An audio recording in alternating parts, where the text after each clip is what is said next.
Okay, I get the question all the time about macros and whether or not you should be tracking them, and I even got it last night. So here is my take on it.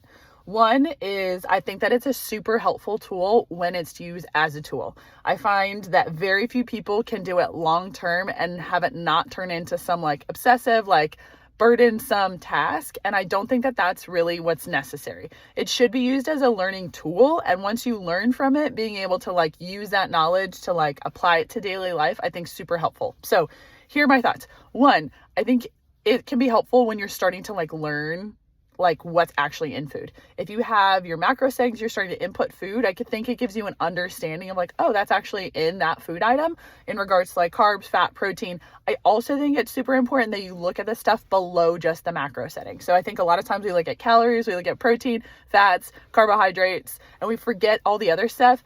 Typically, when I have people track macros, they're looking at their macronutrients, sure, but the biggest things I want them to try to get are going to be protein and fiber in those goals that we meet. Because if you're able to meet your fiber needs, you're more likely to be hitting your micronutrient needs too without being like, oh, did I hit vitamin C? Did I do this? And there are a lot of like micronutrients. So like trying to figure out if you hit all of those is a lot. So figure out your macros, but don't forget fiber. Protein and fiber tend to be two of the most underconsumed things in most people's intake that I find when they're trying to make health goals. So that is typically what I'd have people focus on.